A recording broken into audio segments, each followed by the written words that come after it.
जय भीम नमो बुद्धाय। बघूया बातमीपत्रातल्या ताज्या घडामोडी। रायगड जिल्ह्यातील खालापूरमध्ये भीमराव आंबेडकर यांचे स्वागत करण्यात आले। रायगड जिल्ह्यातील राम डोंगरे यांच्या नवीन घराचे गृहप्रवेश भीमराव आंबेडकर यांच्या हस्ते करण्यात आले। या कार्यक्रमाठिकाणी भारतीय बौद्ध महासभेचे सर्व महाराष्ट्र राज्याचे पदाधिकारी तसेच उत्तर रायगड जिल्हा पदाधिकारी, खालापूर तालुका पदाधिकारी उपस्थित होते। भीमराव आंबेडकर यांनी सर्वांना संबोधित केले। भीमराव आंबेडकर यांचे रायगड जिल्ह्यात पनवेल, खालापूर मधील कार्यकर्ते यांनी जंगी स्वागत केले।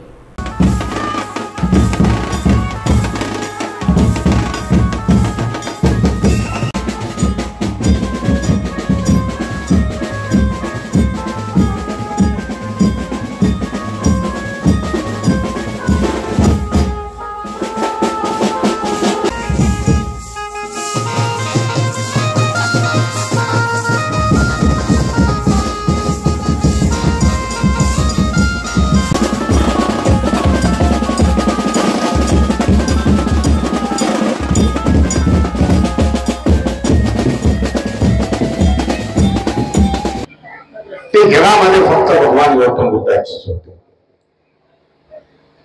अनेक धर्म आहेत जगामध्ये, त्यांचे संस्थापक आहेत। ख्रिश्चन लोक आहेत, मुस्लिम्स लोक आहेत, संख्येने जास्त आहेत। छोटे छोटे अनेक धर्म आहेत, परंतु जगाने हे ठरवलं, जगाने ठरवलं म्हणजे युनोने ठरवलं। युनो हे जगाचं व्यासपीठ आहे देशांचं। आपसा मधली झगडे, आपसामध्ये बाउंड्रीचा इश्यूज, पाण्याचा इश्यू, युद्धाचा इश्यू, हे सगळे प्रश्न युनो मध्ये मांडले जातात। त्या युनोने ठरवले की वैशाख पौर्णिमा ही जगामध्ये पहिल्यांदा साजरी करायची। येणाऱ्या जुलैमध्ये मला वाटलं व्हिएतनाम मध्ये वगैरे होणार आहे वैशाखी पौर्णिमा। एवढी महानता जगाने बुद्ध धर्माची ओळखली, कारण बुद्ध हे कुठलेही शस्त्र घेऊन निघालेले नाही। 2500 वर्षापूर्वी बुद्ध जेव्हा प्रचाराला निघाले तेव्हा शांतीच्या मार्गाने निघाले। त्याने शांतीचा संदेश दिला। म्हणून आज म्हटलं जात युद्ध नको, आम्हाला बुद्ध पाहिजे। हे त्याच कारण आहे। आज बऱ्याचदा बोललं जात एन्व्हायरमेंट बद्दल। जगाचं एन्व्हायरमेंट खराब झालं। कोल्हापूर जिल्हा कागल तालुका शिवसेना बहुजन आघाडी शिंदे पक्षाच्या वतीने विविध मागण्यांसाठी तहसीलदार यांना निवेदन देण्यात आले। 10वी 12वी पास विद्यार्थ्यांना डोमेसाइल सर्टिफिकेट, कास्ट सर्टिफिकेट, डोंगरी विकास दाखला तसेच 21,000 रुपये उत्पन्नाचा दाखला या जाचक अटी रद्द कराव्यात असे निवेदनात म्हटले आहे।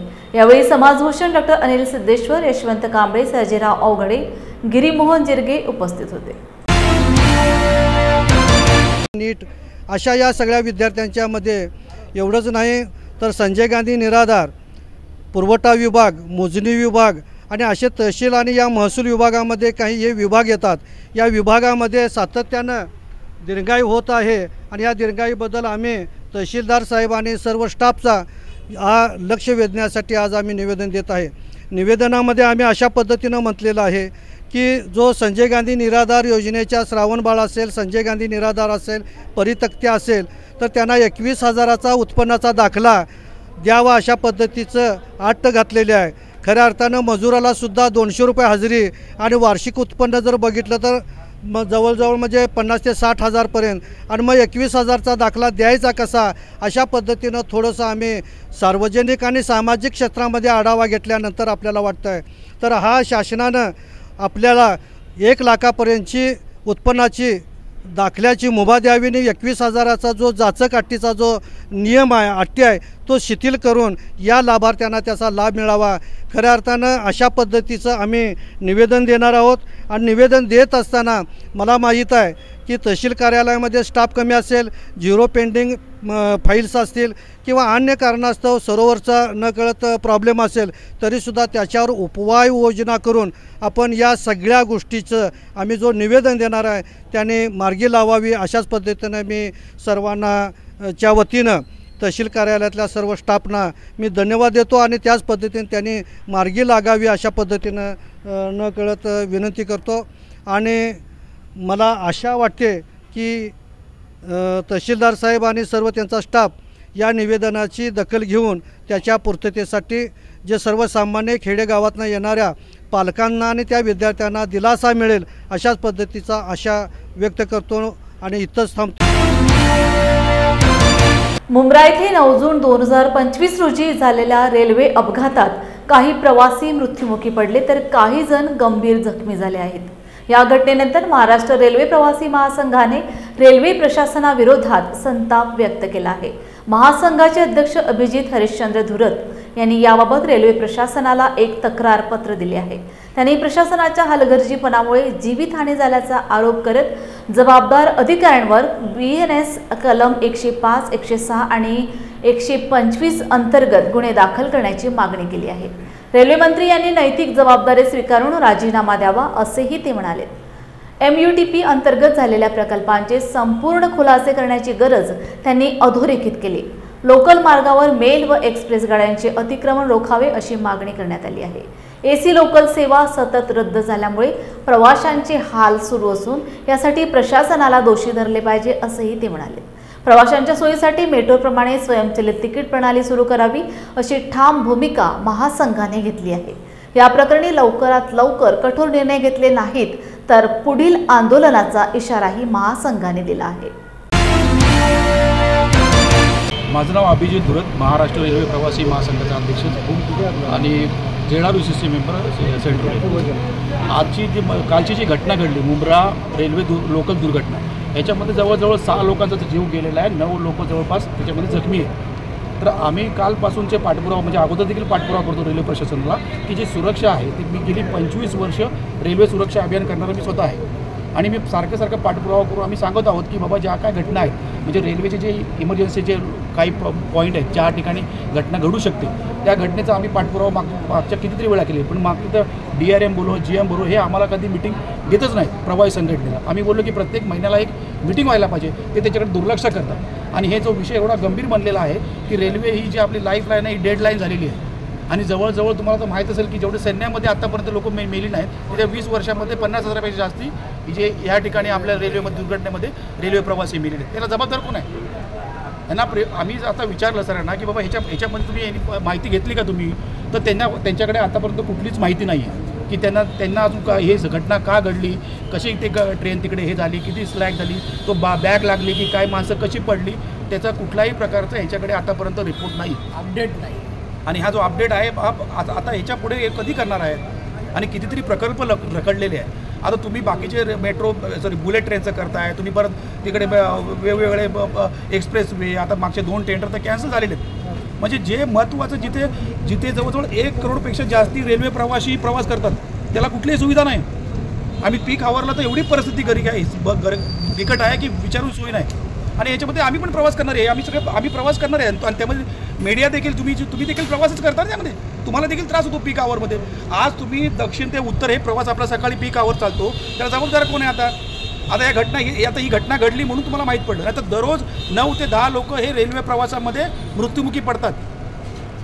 मग आता ही घटना तर अशाच वाढत झाल्या तर भविष्यात काय होणार आहे? त्यांनी काय आश्वासन दिलं? त्यांचं काय म्हणणं आम्ही लवकरात लवकरच त्यांनी उच्चस्तरीय अधिकारी नेमलेले आहेत आणि त्यांच्या माध्यमातून त्यांनी ठरवलं की आम्ही लवकरात लवकर याचा रिपोर्ट देऊ आणि याचा रिपोर्टमध्ये आम्हाला कळेल की नेमकी घटना का घडली आणि मग त्याच्यानंतर जे काय सुरक्षेचे आहे ते आम्ही अपडेट करू आणि त्याच्यामध्ये आम्ही विचार करू आणि त्याच्यामधून त्या पद्धतीने आम्ही काम सुरू करू असं त्यांचं म्हणणं आहे। नाही, आम्ही त्यांना अल्टिमेट सांगितलं की तुम्ही किती दिवसामध्ये हे कराल, तर ते बोलले 8 ते 10 दिवसामध्ये याचा सगळा रिपोर्ट येईल, पण आम्ही बोललो की तुम्ही 1 महिना घ्या, 1 महिन्यामध्ये आम्हाला जे काय आहे आम्ही पुन्हा एकदा येऊ आणि तुमच्याशी भेटू आणि तुम्हाला विचारू की बाबा नेमकं याच्यासाठी काय केलं आहे। असे कितीतरी म्हणजे आता ही घटना घडल्यामुळे हे सगळं बाहेर येतं आहे। आता AC ट्रेनचा लोकलचा मुद्दा आला किंवा काही लोक बोलत होते की लोकल ट्रेनचे डबे बंद करायचे, पॉसिबल नाही ना।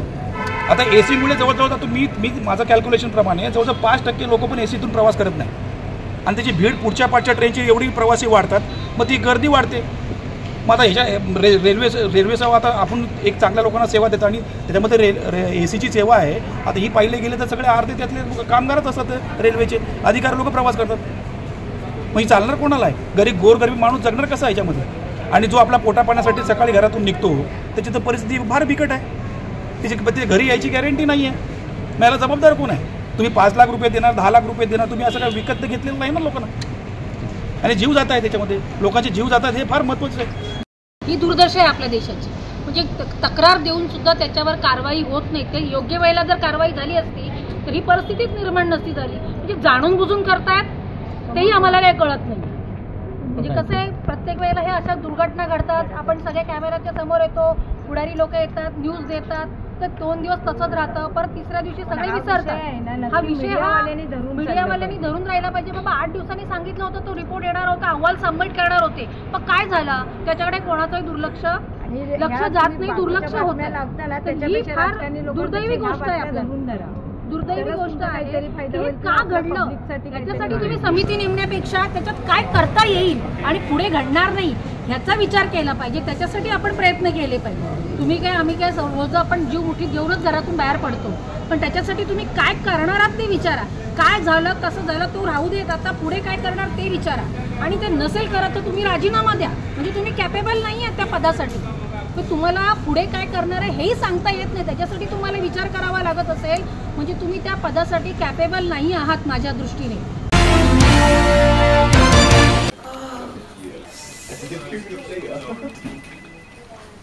बॉस ने मीटिंग बुलाई. क्या यार, आदमी की तकलीफ को तो समझो. बाहर बाहर उठो बैठो. जनाब, तकलीफ उठने बैठने की नहीं, तकलीफ बवासीर की है। बवासीर, फिशर, भगंदर, पाइलोनियल साइंस का आयुर्वेद तथा आधुनिक लेजर से उपचार। अभ्युदय पाइल्स लेजर हॉस्पिटल, लोहार समाज भवन के पीछे, महापुष्प सोसाइटी, शताब्दी नगर चौक से मनीष नगर रोड, नागपुर। कॉल और विजिट करें www.pilesfistulacure.com। मंडळी, तुम्हाला फॅमिली सोबत चांगली वन डे पिकनिक करायची आहे का?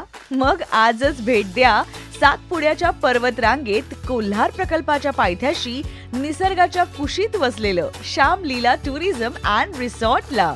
पारंपरिक शेतकी संस्कृती आणि नाविन्यपूर्ण सेवा सुविधांचा अनोखा संगम, प्रशस्त फळबाग व शिवार फेरी, मुलांना एन्जॉय करण्यासाठी प्ले एरिया, विविध खेळ, स्विमिंग पूल, रेन डान्स, सेल्फी पॉइंट आणि बरंच काही। नाश्ता आणि चुलीवरील व्हेज नॉन व्हेज जेवणाचा आस्वाद, राहण्याचीही उत्तम व्यवस्था। वन डे पॅकेज 699 पासून सुरू। लग्न, रिसेप्शन, वाढदिवस यासाठी देखील स्वतंत्र व्यवस्था करून मिळेल।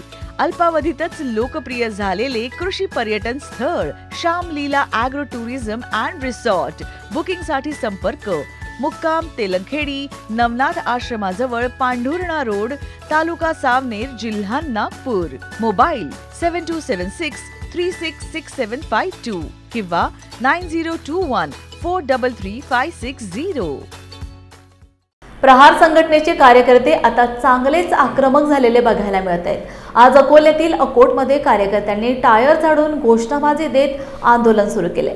यावेळी कार्यकर्त्यांनी रस्त्यावर टायर झाडून रस्ता रोखलाय, त्यामुळे वाहनांच्या या ठिकाणी रांगा लागल्या होत्या। दरम्यान बच्चू कडूंच्या मागण्या पूर्ण होत नाही तोपर्यंत आंदोलन करू असा इशारा आंदोलकांनी दिलाय। शेतकरी आणि दिव्यांगांच्या विविध मागण्यांसाठी प्रहारचे प्रमुख बच्चू कडू गेल्या 5 दिवसांपासून अन्नत्याग आंदोलन करत आहेत। या आंदोलनाची दखल सरकारकडून गांभीर्याने घेतली जात नसल्याचा आरोप कडू यांनी केला आहे।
क्या हुआ बहू? माँ, पाइल्स की बहुत तकलीफ हो रही है।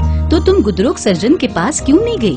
देखो, जैसे हार्ट के लिए हार्ट स्पेशलिस्ट, ब्रेन के लिए ब्रेन स्पेशलिस्ट, तो पाइल्स के लिए पाइल स्पेशलिस्ट क्यों नहीं? स्त्री हो या पुरुष, टॉयलेट में तकलीफ केवल पाइल्स ही नहीं, और भी कई प्रकार के गुदरोग तथा कैंसर भी हो सकता है। इसीलिए इसकी प्रत्यक्ष जांच जरूरी है। ठीक है माँ, पर जांच के लिए हम जाएंगे कहाँ? वही काले आयुर्वेदिक पाइल्स हॉस्पिटल में। लेकिन माँ, प्रेगनेंसी में पाइल्स की दवाइयाँ? प्रेगनेंसी में आयुर्वेदिक दवाइयाँ सुरक्षित होती है। जनहित में जारी काले आयुर्वेदिक पाइल्स हॉस्पिटल, औषधि चिकित्सा तथा सर्जरी ट्रीटमेंट उपलब्ध। हमारा पता उमरेड रोड, दिघौरी बस स्टॉप के पास, नागपुर। अधिक जानकारी के लिए वेबसाइट पर जाएं kalepileshospital.com। 2014 मध्ये भाजपने केंद्रात नरेंद्र मोदी यांच्या नेतृत्वात सत्ता स्थापन केली। या सरकारला नुकतेच 11 वर्ष पूर्ण झालीत। गेल्या 11 वर्षात केंद्रातील मोदी सरकारने विकसित भारताचा अमृतकाल, सेवा, सुशासन व गरिबांकरता अनेक योजना राबविल्या। यात पंतप्रधान जनधन योजनेच्या माध्यमातून 55.44 कोटी खाते उघडण्यात आली। 10,33 कुटुंबांना पंतप्रधान उज्ज्वला योजनेअंतर्गत गॅस जोडणी देण्यात आली। पंतप्रधान आवास योजनेअंतर्गत 1 मे 2025 पर्यंत 4 कोटीहून अधिक घरे बांधण्यात आली। स्वच्छ भारत मोहिमेअंतर्गत शहरी व ग्रामीण भागात 2024 अखेर 12 कोटींहून अधिक शौचालय बांधण्यात आली, अशी माहिती केंद्रीय रस्ते वाहतूक मंत्री नितीन गडकरी यांनी आयोजित पत्रपरिषदेत दिली। 100 धार्मिक स्थानें जो थी वो जोड़ने का काम हमने किया है।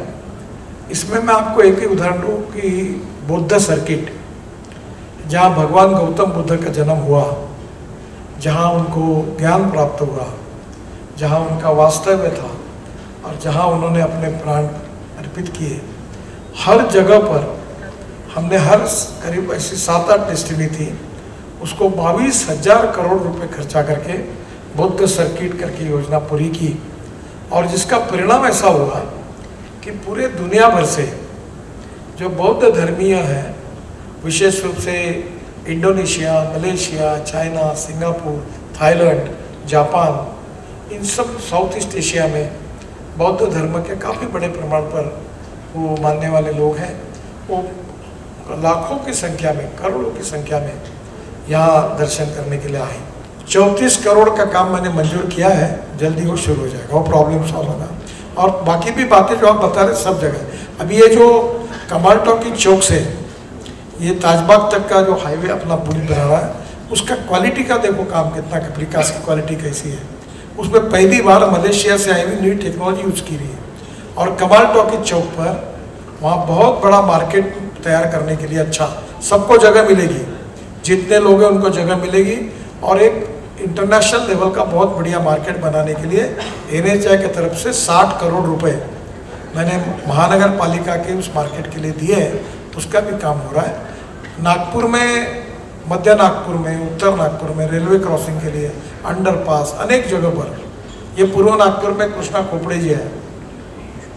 अशोक चौक में हम सिग्नललेस चौक बना रहे हैं, पूरी रोटरी ऊपर में। अब मेडिकल चौक में भी बनाने की मेरी इच्छा है, उसका भी अध्ययन कर रहे हैं। तो अब नागपुर में तो अब कुछ लोग बोलने लगे कि कितने पुल बनाओगे आप। अब कोई पुल बनाओ नहीं बोलता है, बोलता है कितने बना रहे हैं। अब एक ही पुल बाकी रहा जो मैंने कहा है, कृष्णा खोपड़े जी की गली है पूर्व नागपुर में, हाँ आए हो। मैंने उनको कहा कि ये गली थोड़ी सी है 2 मीटर की, इसमें कोई अंदर से उधर से इतने उन्होंने मंजूर कर लिए, पूरे कोई जगह नहीं छोड़ी। मोहन मध्य के यहाँ वो रिंग रोड था मानेवाड़ा का, वहाँ भी ब्रिज मंजूर हुआ। देखिए करीब 28 जगह पर हमने हाईवे से बनाया है कि जहाँ बड़ा से बड़ा हवाई जहाज उतर सकता है और उसका एयरपोर्ट करके उपयोग हो सकता है। तो मेरे मन की कल्पना ये है कि जैसे रेलवे का फाटक होता है ना, कि रेलवे आती है तो फाटक बंद होता है, तो वैसे ही रोड पर एक फाटक होगा, रोड बंद होगा हवाई जहाज उतरेगा, इवन पैसेंजर का भी अंदर जाएगा एयरपोर्ट में, फिर रोड शुरू होगा, फिर रोड बंद होगा, हवाई जहाज आएगा, उड़ जाएगा, फिर रोड चालू होगा। तो राजस्थान में क्या 400-400, 500 किलोमीटर पूरा रेगिस्तान है। वो पाकिस्तान जो उधर कच्छ के बाद जो उधर राजस्थान का है, वहाँ एयरपोर्ट ही नहीं है। तो ऐसे जगह पर, अलग जगह पर हमने सिक्योरिटी के हिसाब से भी ऐसे बहुत बनाया। राज्याचे उपमुख्यमंत्री अजित पवार यांनी मनसे प्रमुख राज ठाकरे आणि मुख्यमंत्री देवेंद्र फडणवीस यांच्या भेटीवर प्रतिक्रिया दिली आहे।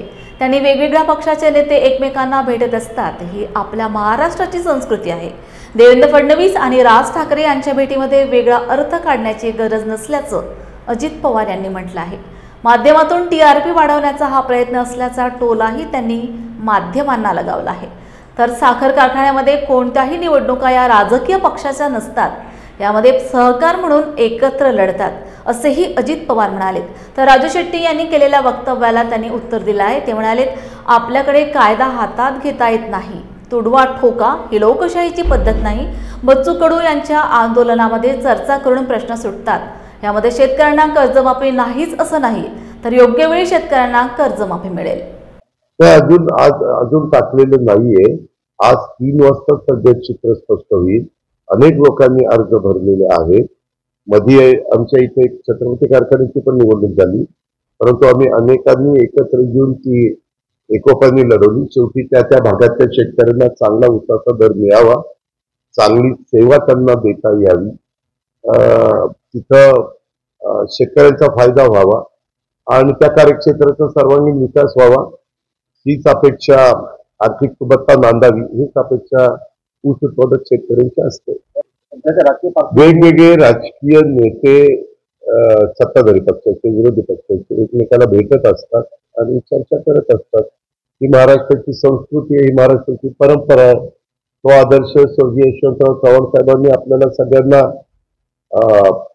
शिकवलेला आहे आणि त्याच रस्त्याने बहुतेक जण पुढे जाण्याचा प्रयत्न करतात। जेव्हा अनेकदा आम्ही पण सत्ताधारी पक्षामध्ये असताना काही विरोधी पक्षाचे नेत्यांनी वेळ मागितली तर देतो, किंवा आम्ही विरोधी पक्षात असताना सत्ताधारी पक्षाची वेळ मागितली नेत्यांची तर त्यांनी पण आम्हाला दिलेली आहे। ह्याच्यातही खूप काही वेगळा अर्थ काढायचं कारण नाही। काही प्रश्न असतात, काही समस्या असतात, त्याची चर्चा करून त्याची सोडवणूक करायची। पत्रकार मित्रांनो, आपल्याला अतिशय नम्रपणे सांगतो, मध्ये राज्यातल्या पण काही नेत्यांनी वक्तव्य केलं की तुम्ही काही काही गोष्टीला इतकं रंगून फुलून दाखवण्याचा प्रयत्न, सांगण्याचा प्रयत्न, ब्रेकिंग न्यूज करण्याचा प्रयत्न, टीआरपी वाढवण्याचा प्रयत्न करत असतात, असं बऱ्याच जणांचं म्हणणं। मी आपल्याला अतिशय नम्रतापूर्वक सांगतो, महाराष्ट्रामध्ये पहिल्यापासून दुधाचा व्यवसाय मोठ्या प्रमाणावर वाढण्याच्या करता राज्य सरकारच्या दुग्ध विकास विभागाने प्रयत्न केला। त्याच्यामध्ये अनेक प्रकारच्या सवलती दिल्या, अनेक प्रकारच्या तालुका संघ काढले, अनेक प्रकारचे जिल्हा संघ काढले, शासकीय यंत्रणेचा वापर त्या बाबतीमध्ये केला। आता हे करत असताना जे शेतकरी पुढे येऊन त्याचा फायदा घेतील, गायांचं वाटप केलं, म्हशींचं वाटप केलं, त्याच्यामध्ये सबसिडी दिली। आता केंद्र सरकारची पण मोठ्या प्रमाणावर मला वाटतं 200 गायींचा, 200 म्हशींचा गोठ्या आणि शेड वगैरे त्याचा कार्यक्रम आहे, त्याच्यामध्ये ते पैसे देतात, बँका ह्याच्यामध्ये पैसे देतात।